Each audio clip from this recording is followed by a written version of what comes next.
All right, so I have something related to scandal. That's right. Yeah, that's right. So we go to the blog Awesomely Luvvie when we want to get our scandal updates, to look at the absurdity of pop culture, or to laugh like hell. One thing Lovey knows how to do is entertain us, and she knows how to throw a party online. We go and we laugh and we have a whole lot of fun. So much, in fact, that last year we asked her to be our co-host for the fashion show, which she did with aplomb. She looked amazing. And we've asked her to come back here today to share her 10 by 10. In case you didn't know, in real life, Lovey is a digital strategist. She says she is called the Olivia Pope of social media because she helps folks fix their e-lives, which is kind of ironic since we really had the Olivia Pope of the Olivia Pope here just now. She's co-founder of the Red Pump Project, a nonprofit organization to raise awareness about the impact of HIV and AIDS on women and girls. She always has fabulous shoes, and she is the queen of the animated GIF. Here is Lovey to share her 10 by 10. You go.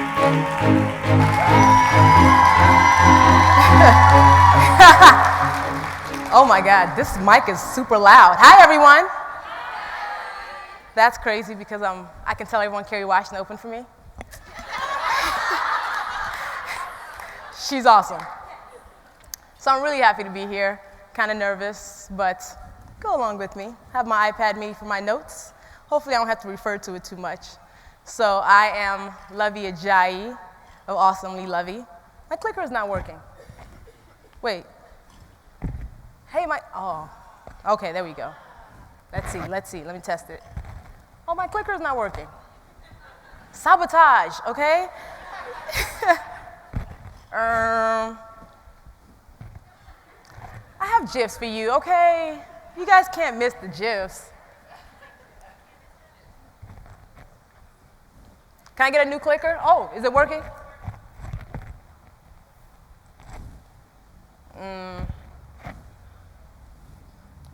Does this happen? Oh, man, okay. My clicker is not working, by the way, backstage, so maybe you guys can advance my slides for me. So this talk is about being authentic online. First, I wanted to say congrats to BlogHer for 10 years of building community, 10 years of creating space for for those who cannot stop writing words. 10 years ago, I was in college. I was blogging about my random undergrad life, and I was 2 years away from graduating. I was gonna actually be a counselor for children. My degree's in psychology. I haven't used that much. But it's okay, my mom forgives me for all the money she paid for that. So I was ready to really take on this life of counseling and probably get my master's degree. But today I'm standing in front of you, having been opened by Kerry Washington. I'm gonna tell everybody that, this is awesome. And it's just, no one can tell me anything because I'm standing here and it's been a journey. It's been 10 years to get here. So first, allow me to reintroduce myself. My name is Love, L-U-V. I'm not gonna do that all the way. Or you can call me House of Ajayi, you know. I'm the ruler of pots of rice, wearer of fair shoes. That's what I do. But online, I am a comedian. I am a pop culture critic. I am a professional troublemaker. I'm an agitated activist. The reason I'm standing in front of you, though, is because I've always spoken my truth. I've always stood in my truth, no matter if it makes my voice shake, sometimes like now. I say how I feel, and I say it in a very strong way. You gotta love it or you don't. So I'm basically a child of generation social media, and I'm proof that magical things can happen when you stand in your truth, when you basically become the person that you are and you do not apologize for it. And that's why I'm standing here.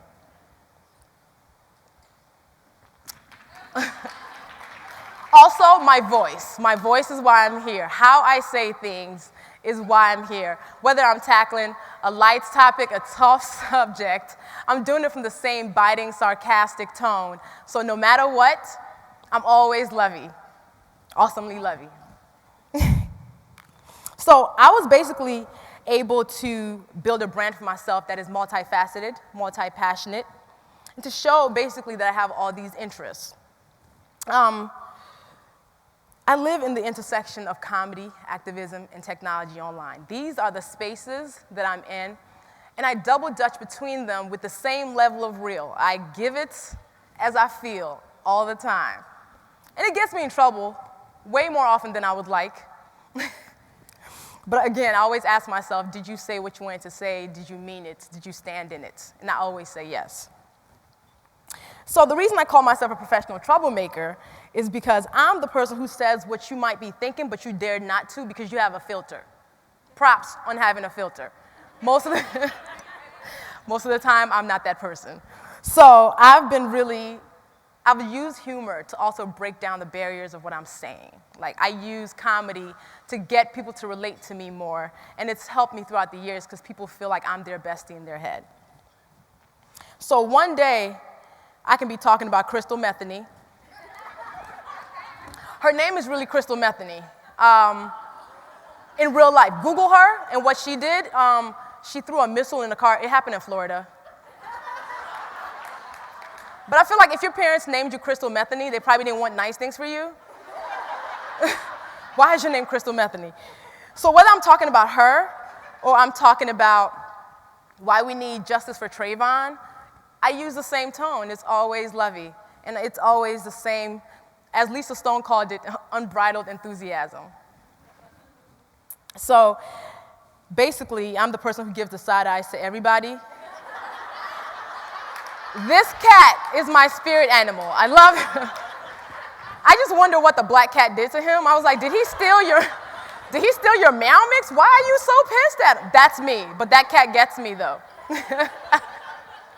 So I love the fact that I am able to be this person who pushes back on what happens online and offline, and I get to actually give this commentary.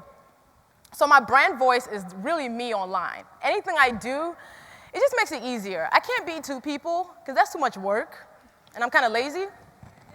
So it's easy for me to just be myself. So my brand voice, I'm always friendly and playful. My tone is always personal and honest. My purpose is to engage, to entertain, and to educate, no matter what I'm doing. And my language is jargon-filled and fun. We'll talk about my language a little bit later.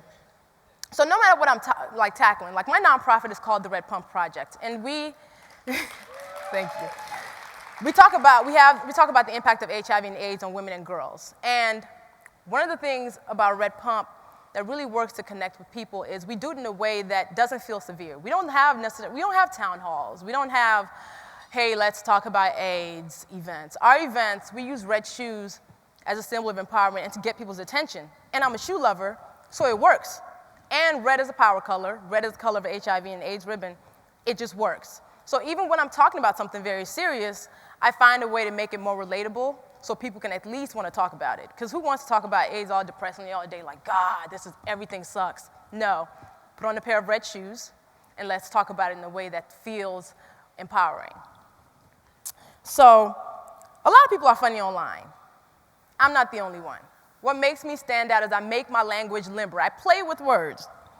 And my language is so distinctive that my people actually asked me to create a glossary on my website. I have a glossary of terms that I ask new readers to go see because when you see me spell certain things, you're like, can she not spell? No, I can spell, I'm just doing it on purpose.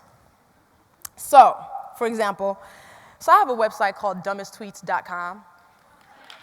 It's exactly what you think it is. I am the curator of foolishness that happens on Twitter. Bad spelling, bad grammar, bad logic, there's a lot of it. So it's endless material. It could be my full-time job if I wanted it to be. Who has time for that, though? So, Dumbest Tweets has changed the way I do English sometimes. So first of all, I hope you guys like my outfit for the day, okay? No, I didn't say outfit though, I said outfit, right? Why?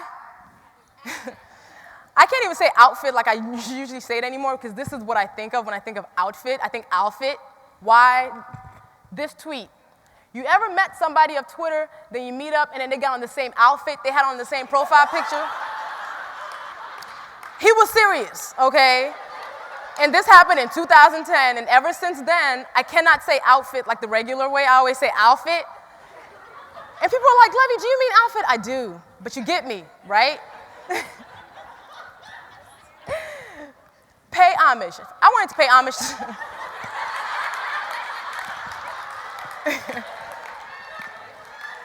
I need to pay homage to my seamstress because she typically makes my nice outfits for these events, right? How I came up with homage, somebody was like, ain't she though? She better pay homage. I was like, do the Amish receive PayPal or is it Google Wallet? Like, how do you pay them? Like, foolishness. I can't say Amish anymore. I always say Amish. So again, in my post, if it's a new reader, they're like, why can't she spell? So now I'll put a hashtag next to the word to let people know I actually know, like, I'm doing it on purpose. And my readers get really mad at new readers. They're like, come on and read the glossary. It's right there for you. So outside of the foolishness that happens on Twitter, another thing I do is I infuse my Nigerian background in my words. I was born and raised in Nigeria, and I didn't get here till I was 9. I have a very Nigerian mom. And there's certain words that Nigerian people, when we have a strong accent, will say. Instead of like, shut up, we'll say, shut up, right? So I type that. That's a stronger statement, I feel like. When you tell somebody to shut up, you'd be like, oh, you mean that? Yes. So I actually type that type of stuff. And I also typically talk really fast. Oh. So instead of saying talking about, I'm like, what are you talking about? Or instead of saying all the time, I say all the time. And I write these words, and my people actually understand it. Now they write like this too. Sometimes they'll tweet me like this, and it's hilarious. But another thing is, part of my Nigerian is my mom, you've never been insulted until somebody African has insulted you. Like, I mean, like, some of these insults, you'd be like, God damn. My sister said somebody looked like the sleeve of a shirt, and I was like, what are the logistics of that? How does that work? I don't know. My feelings were hurt for the person. My mom will call somebody a classless wonder. You are so amazing because you're so classless. Let me think about this. So I've used that, or sometimes she'll say somebody is a useless non-entity. Break that down. Non-entity means you don't exist. You're a useless being, like that doesn't exist. I like it. So it's part of how I write, and I kind of bring that into how I talk on Twitter too. Part of my lingo is also spelling the words like they're spoken, which is right there. But another thing that I'm known for are my dramatic tantrums. I don't say I can't. I say I'm unable to can. And after every episode of Scandal, I'm unable to can. You know, like, I have can inadequacy. There's a worldwide shortage of cans right now. I even created a t-shirt line with it, and like 400 people bought this shirt, and they're like, I'm wearing this to work to when my boss pisses me off, I'm just gonna point to my shirt, unable to can. And I use the GIFs. And when I'm really upset, I wall slide. You know, like what happens on every like Lifetime movie? You like, you know what, you just like pace yourself on the wall and just slide down it and sit there for a couple of hours. That's what happens. And this is how I basically express dramatic emotions online. I can help you throw a really good tantrum, or you kick a little trash can. So for me, language, I simplify it, I stretch it. I make a game with language. Because I think language should be fun. I think We can break the rules, okay? So that's what I kind of do. And online, my humor has gotten me in the door, but some other things that I do has kept me there. So I'm also a tech and a digital strategist. And I love to teach people how to use technology to further their missions. So I actually have 2 Twitter accounts. There's my @ILoveIt side, @Lovey. @Lovey is where all the foolery lives. Well, most of the foolery lives. Some lives on @ILoveIt too. But over here is where I talk about useful stuff, not just foolishness all day. But it's all part of the same, it's 2 sides of the same coin that is me. And it's all part of what I'm passionate about. So it fits who I am. If you ever want to reply like blogging tip, don't send me something @Lovey. My mentions in there are crazy. Malaysian Twitter let me have it last week. I didn't even do nothing. But again, that's up for debate, you know.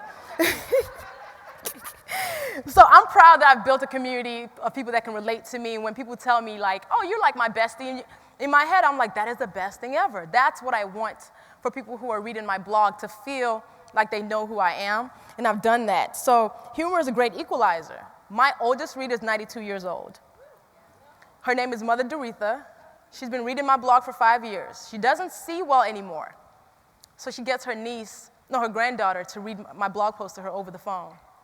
Every time, she's like, what is Lovey up to today? So she had like her granddaughter send me a new picture of her. Love her. Because humor is a great equalizer. We use that to connect to everybody across the board, no matter what the color is, no matter what you love, no matter who you are. Comedy brings people together, and that's kind of what I do. My audience knows me so well that I connect to them in certain things. Like, if you, like, I feel like my audience are my besties because they know me. Like, they'll be like, Lovey, I just saw this red velvet cupcakes. I thought about you. I'm known for rants, red velvet, rice, and pumps. Red pumps. I eat rice every day. I'm that African. Totally. I'm such a cliche. I'm just like, yes, every day. My rice levels are low right now. I haven't had rice in like 2 days. It's really hard. I'm struggling, okay? So my point of view and the way that I approach language in life is the way that is why I'm here. I say the unpopular opinions. Like, I don't believe in kale. I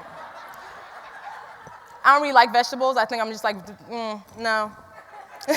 Does rice count? No, it's not. Okay. So my goal, though, is not to ruffle feathers. I don't go online and say, today I'm going to piss people off. But my goal is also not to not piss people off. I just have to say what I need to say and say it the way I need to say it, because then afterwards, like what Carrie said, what people think of me is not my problem. So let's see. Where am I at? Yeah, look at all the bothers I give, okay? I mean, I care.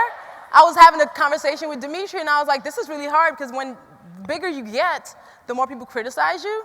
But you kind of just have to be like Winnie the Pooh. Look at all the bothers I give. 0, okay? 0. I'm the giver of no dams, okay? So for me, as a woman, as a black woman, it's actually a professional and a personal risk to be this outspoken. And it makes me nervous sometimes because as much as a loudmouth as I am, it does bother me that sometimes people like misunderstand what I'm saying. But again, I always go back to asking myself, did you stand in your truth today? And did you say what you wanted to say? And did you say it in the way that you wanted to say it? And the answer is yes, which it always is with me. I high-five myself and say, you know what? Tomorrow's another day. Do it again, because your voice is needed. Okay? Yes. Be at home flipping my locks like, oh, good day. Fail. Okay. So when I was asked to be a part of this 10 by 10 project, this is my 6th or 7th BlogHer. I lost count. I may or may not have, my eyes might have sweated a little bit. I don't cry because I'm a thug. Thugs don't cry. So there were a little bit, onions were there, But for me, it's kind of like a full circle moment, because I often think that because I'm outspoken, I talk myself out of certain rooms. I don't get the respect that I feel like I should be getting. But then I realized that the rooms that I find myself in are more important than the ones I thought I talked myself out of. And I have to always remember that.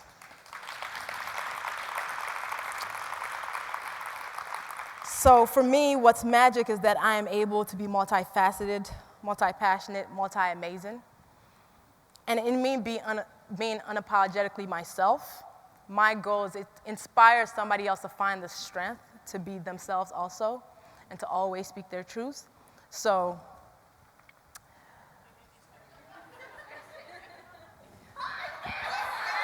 I'm out. Thank you, BlogHer.